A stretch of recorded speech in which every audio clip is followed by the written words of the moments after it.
Welcome back. Grace Sullivan joins us now to teach us about Plant Care 101. Thank you so much for being here. Yes, thank you for having me. I invited her because I kill all of my plants. So I'm like, why not have someone come on to help me? Hey, that happens. I have tons of friends who lovingly call me the plant lady, and they even send their dying plants over to my place.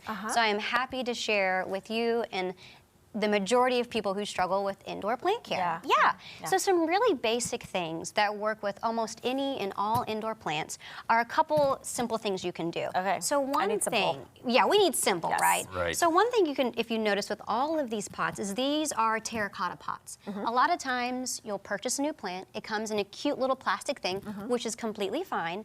But what this allows, it allows that soil to breathe. So it's really easy to overwater your plants. I know I've done that, but your roots have to breathe.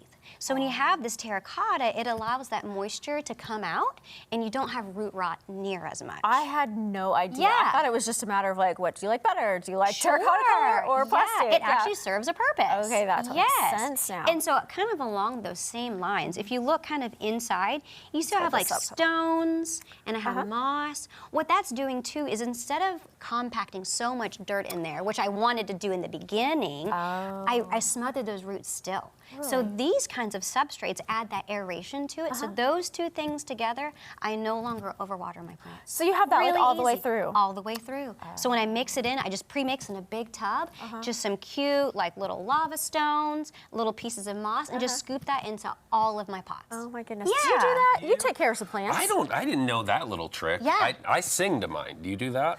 I mean, not well, but I do. I do attempt. It's not I like do I'm a attempt. good singer Sure. by any means, but you try, because it's breathing, like you said. Exactly. You have to give that love that can feel the love. You give them the CO2, they give you the oxygen, everyone's happy. Now, is that legit? Like, I know that I know that that's true, but like, is it really true? I Does mean, it really work? does it make a significant difference? No, but does it make you happy? I mean, yeah. Okay, well, So, maybe works that's for what me. I'm doing wrong. Yeah, I think absolutely. I am. Yeah. Okay, so is this a philodendron? Is that what you call it? That's a good question. So philodendrons, a really easy way to tell what those are is you have these little like elbows, and that's called a node. You see all these little elbows, these little pokey things sticking out? That's what differentiates a philodendron. They have these beautiful nodes that you can cut off. This is actually called a pothos. So if someone's new into plant care, this is the first plant I'm going to recommend.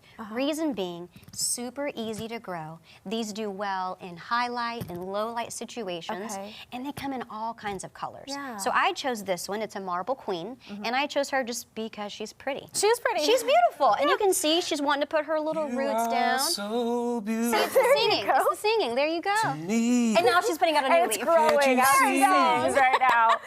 So that's something that I should get. But if you're like a little bit above my level, what else would you suggest? So if we're kind of in the middle, I would recommend something like this. So this is actually an African violet, but do you see how we have this like pink coloration? That's called variegation. When you have an abnormal coloration in a plant, that's called variegation. This monstera, that has that too. So the tricky thing about that is, as we know with plants, where there's green, that's chlorophyll, that's how they're making their food. There's less surface area for this to make food. So that's gonna tell you it needs more light. So it gets a little bit tricky. She gets a little bit tricky. And then you see how she has these beautiful flowers? What I appreciate about her is if I put her somewhere nice and bright, I have flowers in January. When everything is dead outside and I'm feeling kind of sad inside, I got beautiful flowers even indoors. That is a good tip for something that's variegated. All right, so what about the people who are a little bit higher level than that? A little bit higher than that, I'm gonna recommend, if we're, you know, almost an expert, I would recommend a Hoya. Don't let me smack you with her. That's so pretty. Isn't she beautiful? So you feel that leaf. These are also called wax leaf plants. And they also come in a wide variety. And as you can see, I have this really pretty trellis in there. You can shape them in all kinds of things. And so just a little indoor topiary. It's just fun. What would be different in taking care of this one than maybe the philodendron? Yes. So this one, she's more sensitive. And so if you don't have your watering down and your lighting down and all of that, she gets fussy. So that's actually what I did here. She was in a bright light. I put her somewhere a little bit darker, and she's like, I'm not going to give you leaves. Oh, yeah. Okay. So like I should shake her hand. You should. Like, it's nice to meet you. Exactly. Listen, we're going to have you come back because I'm going to need more tips than this. I mean, this is going to get me started because I didn't know there was any difference in taking care of something that was variegated versus not. Yeah, and that's okay. You're going to come back, right? Yes, ma'am. That sounds great. Grace, thank you so much for being here. I can't wait till next time.